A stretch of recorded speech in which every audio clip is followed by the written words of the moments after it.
नमस्कार राजस्थान, मैं हूं आपके साथ हेमंत कुमार और 5 के प्रहार में आप सभी का स्वागत। आज का मुद्दा है शिक्षक भर्ती में गड़बड़ी, फर्जीवाड़े का गढ़।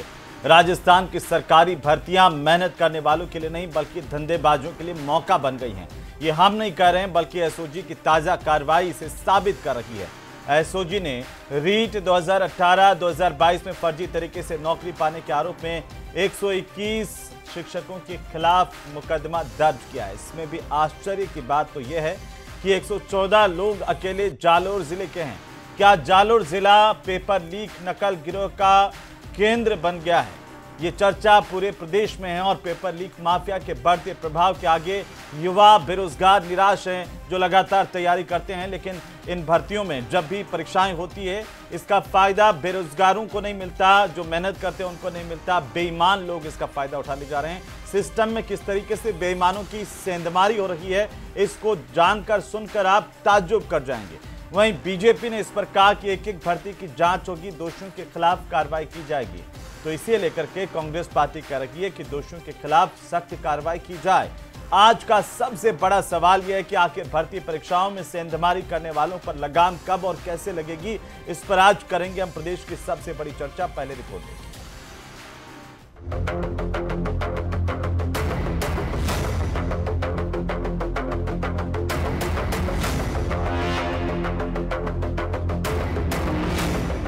शिक्षक भर्ती परीक्षा में धांधली का खुलासा।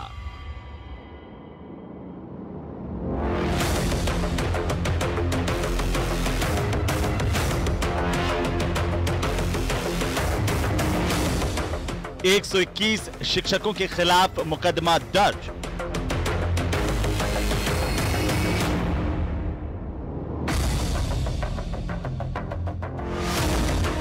पिछले 5 साल में हुई भर्तियों की रिपोर्ट पर कार्रवाई।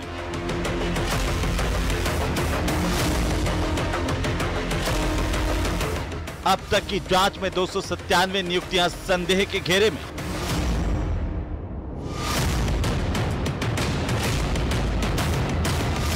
बीजेपी ने कहा एक एक भर्ती की जांच की जाएगी। सरकार ने तय किया है कि पिछले 10-15 साल में जितने प्रतिनिधित्व उन सब की जांच कराई जाएगी। कांग्रेस का जवाब, दोषियों की जगह जेल। और अब अभियान चलना चाहिए पूरे देश में कि इस तरह के कार्य में जो लिप्त अपराधी हैं उनको रोकथाम तो लगाई जा सके उन पर, लेकिन उनको जेल के सलाखों के पीछे भी भेजा जा सके। शिक्षक भर्ती में गड़बड़, फर्जीवाड़े का गढ़।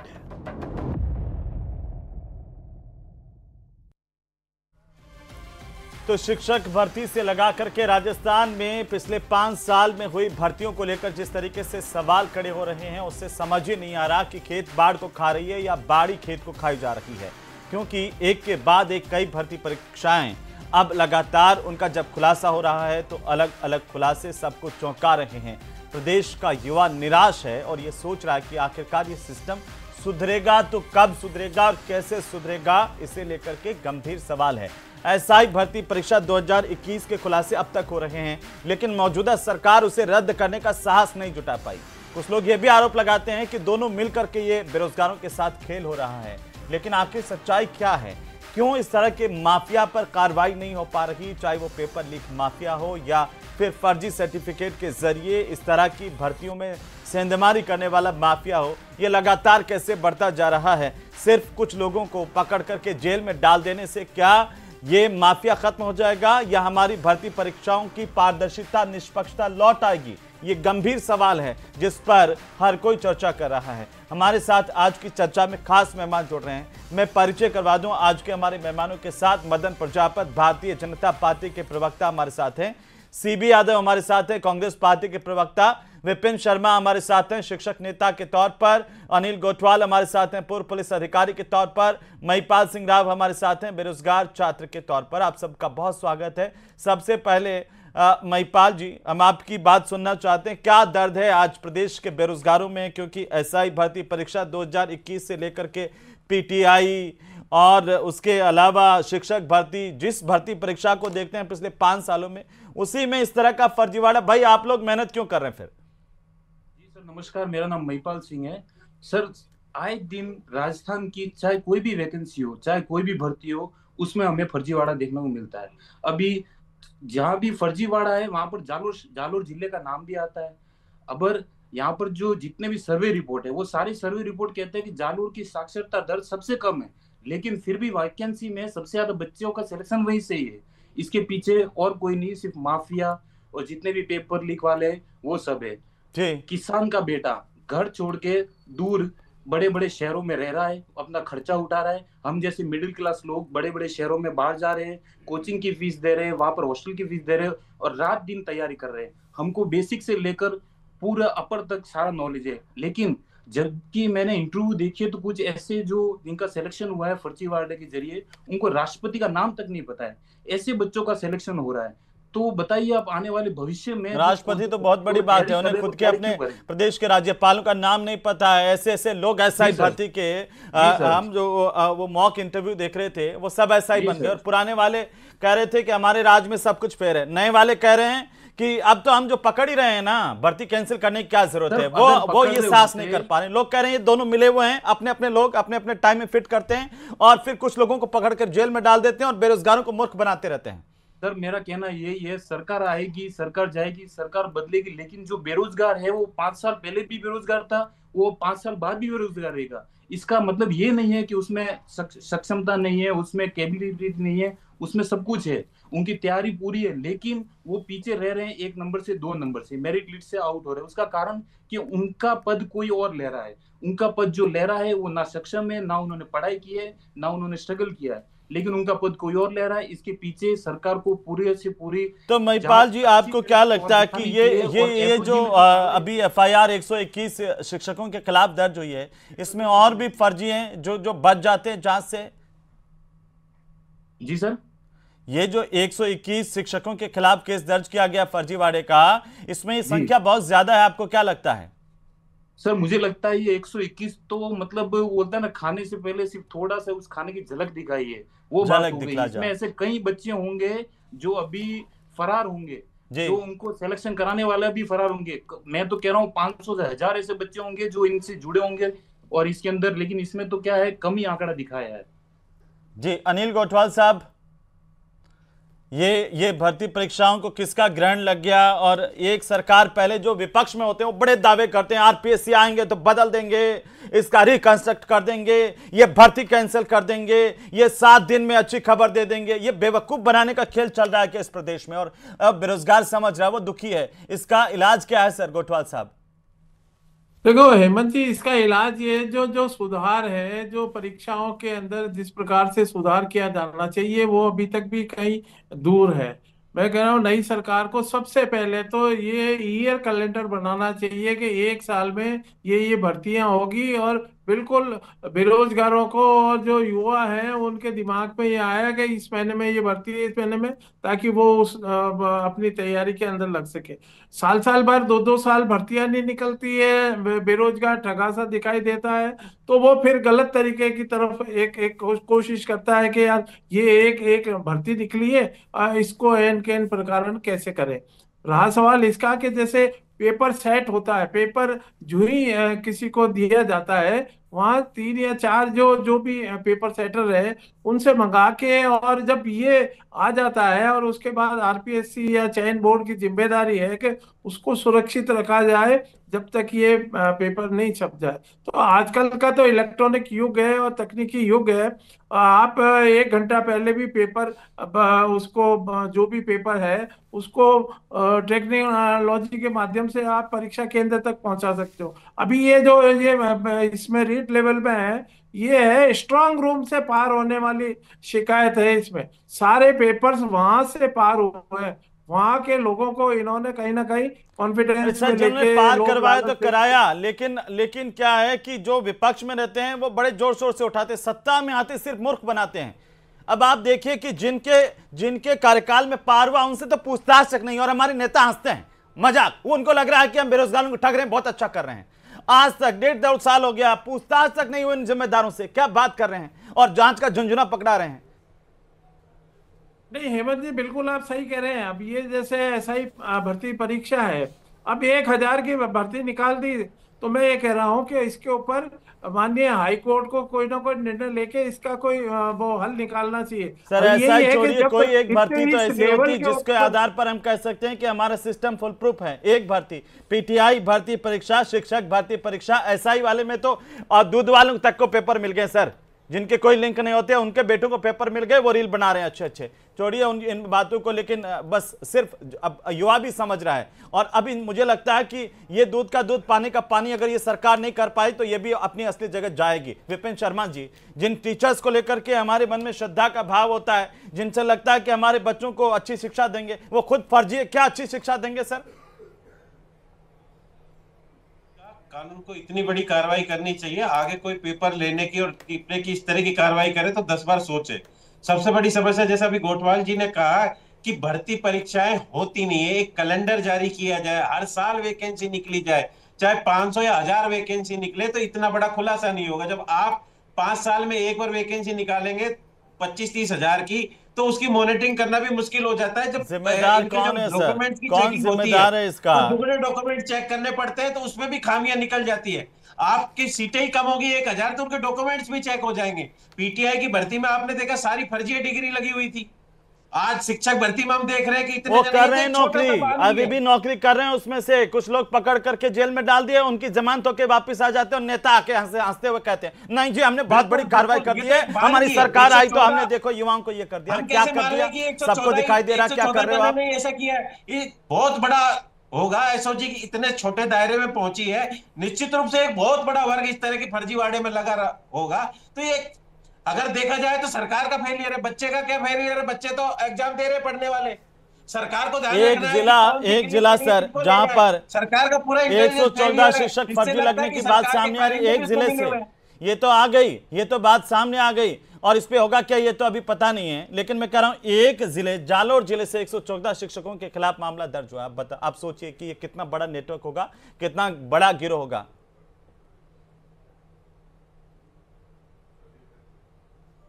विपिन शर्मा जी क्या करें? जी निश्चित रूप से बहुत बड़ा गिरोह होगा। ये तो जालोर से एक सूचना आई है और ये सरकार ने कहा कि हम पिछले 5 वर्ष की भर्तियों के सभी डॉक्यूमेंट्स चेक करेंगे, तब ये खुलासा हुआ। अगर ऐसा नहीं होता तो खुलासा ही नहीं होता। और उसमें भी कार्रवाई में बहुत दिन हो गए, क्योंकि करीब ये कार्रवाई 1 साल भर से चल रही थी, जो इन शिक्षकों को टारगेट पे रखा हुआ था और उनके स्थायीकरण सरकार ने रोके हुए थे, स्थायीकरण नहीं हो रहे थे।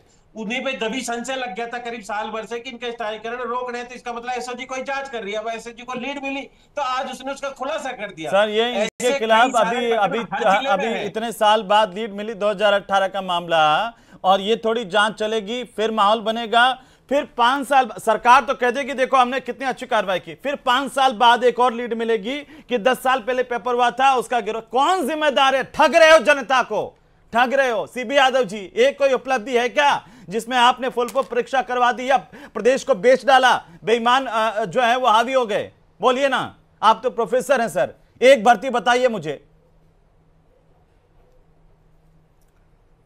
हेमंत जी आपका गुस्सा बिल्कुल जायज है। नहीं, आपका हंसी भी जायज नहीं है सर, मेरा गुस्सा जायज नहीं है, आपकी हंसी भी जायज नहीं है। इस वक्त प्रदेश का युवा ठगा सा महसूस कर रहा है। आप ये देखिए सीबी यादव जी, हमें शर्म आनी चाहिए, शर्म आनी चाहिए हमें। क्या कर रहे हैं हम? माफिया लग रहे हैं। दूध वाले का बेटा एसआई बन रहा है फर्जी पेपर लेकर के, कांस्टेबल का बेटा एसआई बन रहा है फर्जी पेपर लेकर के। 4 दिन पहले पेपर आ गए और ये मदन प्रजापति आप बैठ के बड़ी बड़ी बातें कर रहे हैं। शर्म आए राजनीति को। क्या कर रहे हैं इस देश में? आप बोलिए ना, एक परीक्षा बता दीजिए। आप तो कहते हैं ना आप सरकार में थे यादव साहब। नहीं, मैं बात रख दूं या आप मदन जी से बात रखवा रहे हैं? नहीं, आप बोलिए ना, जवाब दीजिए ना। एक भर्ती परीक्षा आप अपने राज्य में फुल प्रूफ क्यों नहीं कर पाए? देखिए बिल्कुल मैं बिल्कुल सीरियस और गंभीरता के साथ और तार्किक बात रख रहा हूं। देखिए समस्याएं हर देश काल परिस्थिति में रहती है। जरूरत है कि सरकार की मेंटलिटी क्या है, एक्शन क्या है।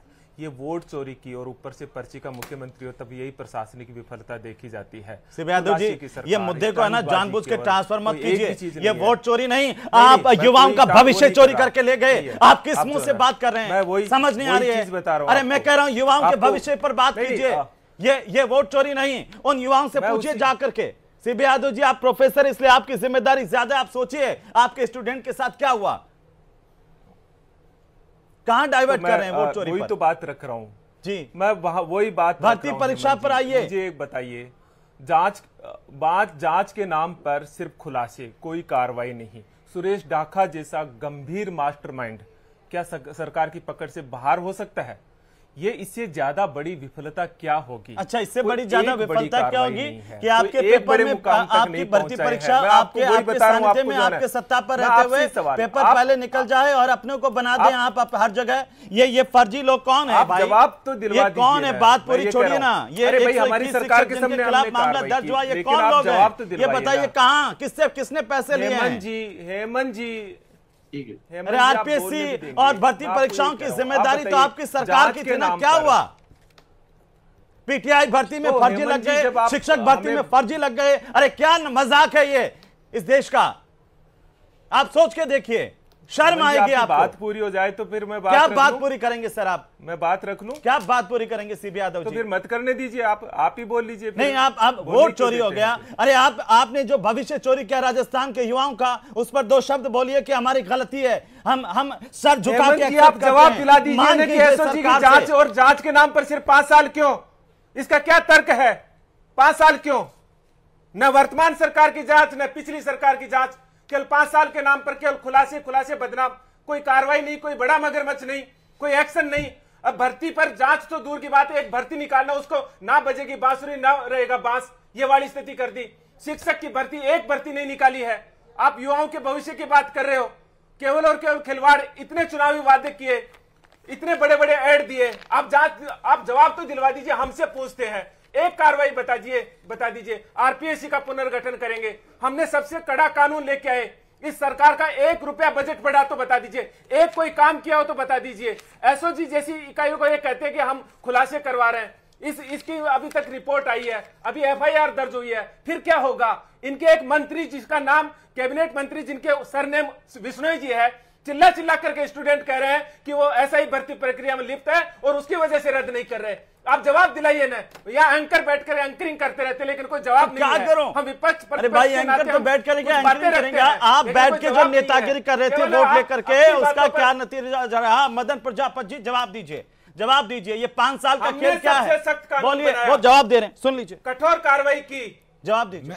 कोई 5 साल का गैप क्यों? हेमंत जी, मैं जवाब दे देता हूं। मैंने इनको टोका नहीं, इन्होंने कई मुद्दे बोले, भटका नहीं, लेकिन मैं आशा करता हूं कि ये भी नहीं टोकेंगे क्योंकि गंभीर विषय है, राजस्थान के युवाओं से जुड़ा हुआ विषय।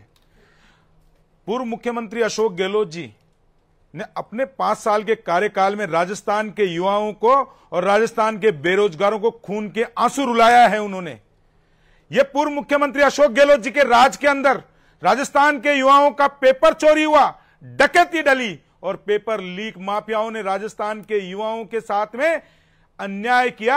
आज अगर राजस्थान के मुख्यमंत्री माननीय भजनलाल शर्मा जी राजस्थान के युवाओं के साथ में न्याय कर रहे हैं। उन्होंने एसओजी को खुली छूट दी। उसी का परिणाम है कि एसओजी ने सभी विभागों को लिखा कि आपके कार्यकाल में 5 साल के अंदर जितनी भी नौकरियां हमें बना रहे हो उन सबकी एक कमेटी। 6 महीने पहले एसओजी के चीफ कहते हैं कि एसआई भर्ती परीक्षा के मामले में 2000 से ज्यादा लोग रडार पर हैं और उसके बाद उनसे ले जा करके कोर्ट में कहलवा दिया। नहीं जी, वो तो ऐसे ही कहा था। मेरी बात है, आप बना रहे हो प्रदेश की जनता को, खुली छूट दे दी मदन प्रजापति जी। हेमंत जी, आप बताइए ना, वही नेता जो कहते थे कि हम आए तो भर्ती रद्द कर देंगे, और अब वही हो ना आप जो कह रहे थे कि हमने जांच कमेटी बिठा दी। वही है जो एसओजी ने कहा था कि भर्ती रद्द होनी चाहिए, और आप वही हैं जिन्होंने एसओजी से कहलवाया ले जा करके कि नहीं, वो एसओजी के चीफ की अपनी राय थी, ये खुली छूट है। उनकी बात मानी आपने?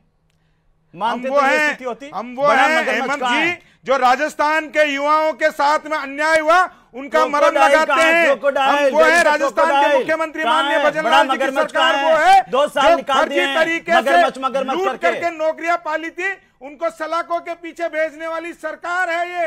हम वो हैं जो युवाओं के साथ न्याय कर रहे हैं। एसओजी अगर ऐसा ही भर्ती की बात कर रहे हैं आप हेमंत जी, तो माननीय न्यायालय के अंदर विचाराधीन है मामला। आपने क्या क्या रिपोर्ट है बदल भाई? सबको पता है सर, सरकार ने पहले कहा सबको था, पता है, 54 उपनिषद 54 सबको पता है, शिक्षकों को सलाखों के पीछे फिर भी आप रद्द नहीं कर पाए, फिर भी आपकी हिम्मत नहीं हुई रद्द कर पाने की, इतना दबाव था आप पर। 120 अभियुक्तों को सलाखों के आप पीछे विपक्ष में पहुंचाने थे का तब काम आपने हमारी रद्द सरकार करने ने की किया मांग है। की थी ना, और हमारी सत्ता में आते ही ऐसा क्या हो गया? हेमंत जी, आप ऐसा अरे क्या हो हेमंत गया जी, मदन सुन लीजिए। प्रजापत जी? हेमंत जी सुन लीजिए, मैं तो सुन ही रहा हूँ, हेमंत जी सुन 2 लीजिएगा। साल तो हो गए सुनते हुए। आज जो डिबेट है हेमंत जी, आपसे मेरा विनम्र आग्रह है, आज जो डिबेट है वो एक पेपर लीक के ऊपर थी। आपको मैं चुनौती से कह रहा हूं, मेरे पड़ोस में बैठे हुए व्यक्ति को भी चुनौती से कह रहा हूं, पिछले 1.5 साल में माननीय मुख्यमंत्री भजनलाल जी के नेतृत्व में होने वाली एक परीक्षा के अंदर भी अगर कहीं कोई पेपर लीक या धांधली हुई हो तो बता दीजिए। नहीं सर, गलत ट्रैक पर जा रहे हैं। मैं कह रहा हूँ मगरमच्छ कहाँ है? चुनावी दावे वाला मगरमच्छ कहाँ है सर? वेयर इज द मगरमच्छ? कहाँ है मगरमच्छ? मगरमच्छ है ना, कहाँ? मगरमच्छ ही पकड़े गए हैं। ये 121 फर्जीवाड़े वाले क्या मगरमच्छ हैं क्या?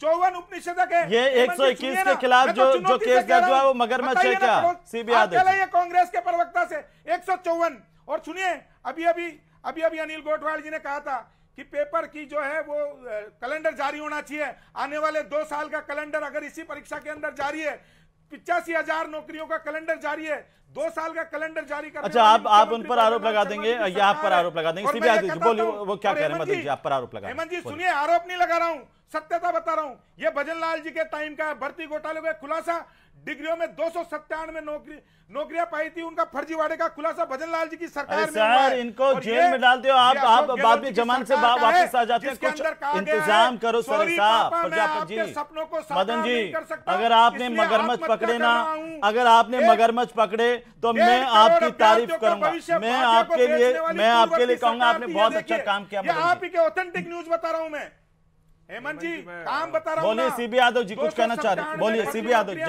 जल्दी से 10 सेकंड सर बोलिए। नहीं, सीबी यादव जी तो क्या कहेंगे, पूर्व मुख्यमंत्री अशोक गहलोत जी के मुख्यमंत्री आवास तक पेपर लीक के तार जुड़े हुए थे। क्या खेल चल रहा था भाई? ये सिर्फ कहने के लिए है क्या मुख्यमंत्री आवास तक? पकड़िए ना, गजब। मगरमच्छ कहाँ है? बोलिए सीबी यादव जी जल्दी बोलिए। बहुत बड़ा आरोप है, बहुत बड़ा आरोप है भर्ती परीक्षाओं को लेकर के। सीबी यादव जी, आपने नहीं देखा मगरमच्छ पकड़ा? कौन है? किसके पीएसओ को पकड़ा? मगरमच्छ नहीं है क्या? अशोक गहलोत जी के परिवार घर के अंदर। सर, पीएसओ कब से मगरमच्छ होने लग गए हैं सर? सुरक्षा कर्मी कांस्टेबल कब से मगरमच्छ होने लग गया? क्या वो इतना बड़ा नेटवर्क चला रहा है कि शिक्षक भर्ती में भी फर्जीवाड़ा करा दिया, पीजीआई भर्ती में भी फर्जीवाड़ा करा दिया? अरे भाई, डीपी जारौली से पूछताछ हुई क्या? सुरेश ढाका कहाँ है? आप बोलिए तो सही। सीबी यादव बोलिए। एसओजी को तारीफ, आप बोलिए ना, एसओजी की तारीफ कीजिए। आज राजस्थान के मुख्यमंत्री, मैं तारीफ करता हूं सर एसओजी की तारीफ करता हूं, जिन्होंने फर्जी तरीके से नौकरी पाई। सीबी यादव जी बोलिए। पहुंचाया था जी। मैं बता रहा हूं, ये देखिए, अर्थशास्त्री के पेपर लीक, 15 से 20 लोग जो है पेपर खरीदे थे 15-20 लाखों के अंदर। कोचिंगों का पर्दाफाश करने वाली भजनलाल जी। सीबी यादव जी कुछ बोलेंगे? ये पूर्व मुख्यमंत्री अशोक गहलोत बोल दीजिए, उनका आवाज नहीं आ रही है क्या? सीबी यादव दर्जा प्राप्त मंत्री थे, 18.5 लाख रुपए लेते हुए पकड़े गए थे। मदन जी थोड़ा शांत हुई। मदन जी एक मिनट मदन जी, वो सीबी यादव जी पेपर ऐसे बेचा जाता है। हेमंत जी, मदन जी, मैं तो चाहता हूं कि आप कार्रवाई करें, आप कार्रवाई करें, सलाखों के पीछे बेईमानों को डालें। प्रदेश की पूरी जनता आपसे ये उम्मीद लगा करके बैठी है, भजनलाल जी से, आपसे। मदन जी, बात पूरी हो जाए, जवाब दे दूं? हाँ, जवाब दीजिए ना जल्दी, समय नहीं है। क्या करके बैठी है हेमंत जी? पूरी जनता आपसे उम्मीद लगा करके बैठी है कि मगरमच्छों को उनके असली जगह पहुंचाए। मदन जी, लेकिन आज आपने डिबेट हमको चोर साबित कर रहे हो। मैं तो चुनौती से कह रहा हूं, बताइए, मेरे मित्र बैठे हैं, एक पेपर लीक हुआ हो तो बोलिए ना, वो उनके पास बोलने का कुछ है नहीं, वो बोलेंगे। अशोक गहलोत जी के राज में बिना पेपर लीक के हुई हो तो बता दीजिए मेरे को, गिनवा दीजिए एक पेपर लीक, एक परीक्षा बिना जवाब देना। बोलिए ना, जवाब दीजिए ना। थोड़ी करेंगे, बात तार्किक होती है जी। यही नहीं जवाब देंगे कहां से? तो जवाब तो तब दो ना जब आप रोके या ये रुके। नहीं, इसका जवाब इसका दीजिए। अरे तो ये कौन था? ये गोपाल केसावत कौन था? किसके मैं पेपर चोरी करे थे? हाँ, ले ना, देखो, ये सूद काट रहा था, 18.5 लाख नकद लेते हुए पकड़ा गया था। ये आपके राज में हुआ है। तो मैं बोलूंगा तो तभी ना मदन जी, बताइए। अब आप 1 मिनट से ज्यादा नहीं लूंगा। एक सेकंड सीबी यादव जी का एक बोलिए। का दायरा ही 5 साल कर दिया, न उससे पहले न उसके बाद। नंबर आप तो 5 साल का आपके बीच में नहीं बोला। दे दो ना। मैं नहीं बोल सकता। क्या करा? नहीं, आपका बीच में नहीं बोला। हाँ भागोगे, इतने भागोगे, अरे पता है मुझे, भागोगे। क्या यहाँ से लड़ाई लड़ोगे आपके साथ? अरे भागोगे, भागोगे। लड़ाई पेपर लीक माफिया के साथ लड़िए, उनके साथ लड़िए जो हर परीक्षा में सेंधमारी करते हैं। बहुत शुक्रिया आप सभी का चर्चा में शामिल होने के लिए। पूरा प्रदेश सरकार की तरफ देख रहा है, अच्छी कार्रवाई एसओजी की तरफ से की जा रही है, उसकी हर कोई प्रशंसा करता है। लेकिन सवाल तो पूछा जाना चाहिए कि मगरमच्छ कहां है और कब तक जो पेपर लीक माफिया के बड़े नाम हैं वो सलाखों के पीछे होंगे और उनका परमानेंट इलाज होगा ताकि फिर किसी भर्ती परीक्षा को निशाना न बना पाए।